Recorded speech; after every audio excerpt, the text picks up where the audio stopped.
Hi guys, welcome to Sri Sai Shorthand Coaching Center. Get ready for 80 words per minute dictation, 7 minutes duration. Start. Mr. Nehru said that India needed a big plan because it was only through major projects they could hope to develop the country. There might be a serious crisis if at the end of the third plan there was shortage of steel. Some of the power produced should be reserved for rural areas. Referring to the progress of the plans, Mr. Nehru said that during the last 10 years of the two plans, many things have been done here in spite of failures in some places. It may be truly said that a foundation for rapid progress in future has been well laid. Referring to education, Mr. Nehru said it should be made available to every student of merit. The base of the ideal of quality was education.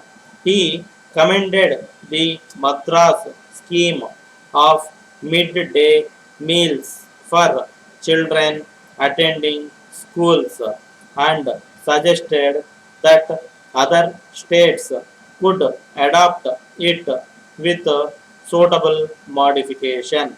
He emphasized the basic importance of education in any kind of progress and that they should aim at making education available to every boy and girl of merit, both at the school and college stages. They should have schemes of scholarship to students on a big scale for giving opportunity to those intellectually and otherwise fit to take advantage of them. While the plan should keep this in view, they should see that in the pursuit of regional development, they might not be impeded in the general development of the country at large. It was well recognized by people who had given deep thought to the problem that it was only through major public enterprise that the country could go ahead fast.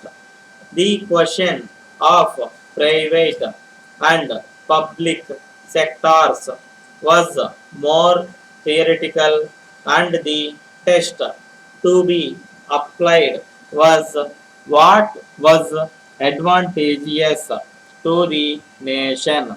They were not interested in private fortunes being made because these increased inequality among the people of India.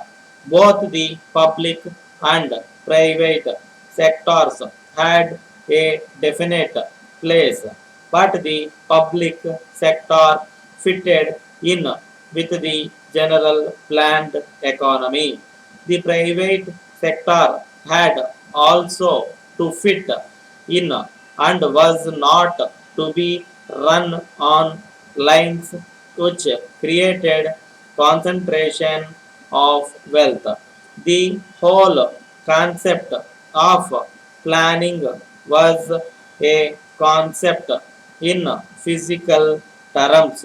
However, both the financial and physical approaches had to be borne in mind, while resources might limit them. The whole development program was intended to create additional resources, and if they went ahead fast enough, additional resources might be created.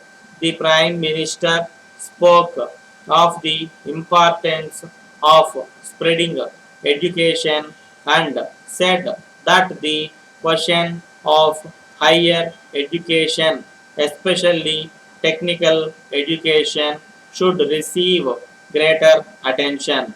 He said that at present they did not tap the large reservoir of people who may not only profit by higher education but be an advantage to the state. Therefore, the question arose as to how they should make it available to every boy and girl of merit. Their objectives were higher standards in education and equality of opportunity so that those getting this opportunity can easily continue their studies.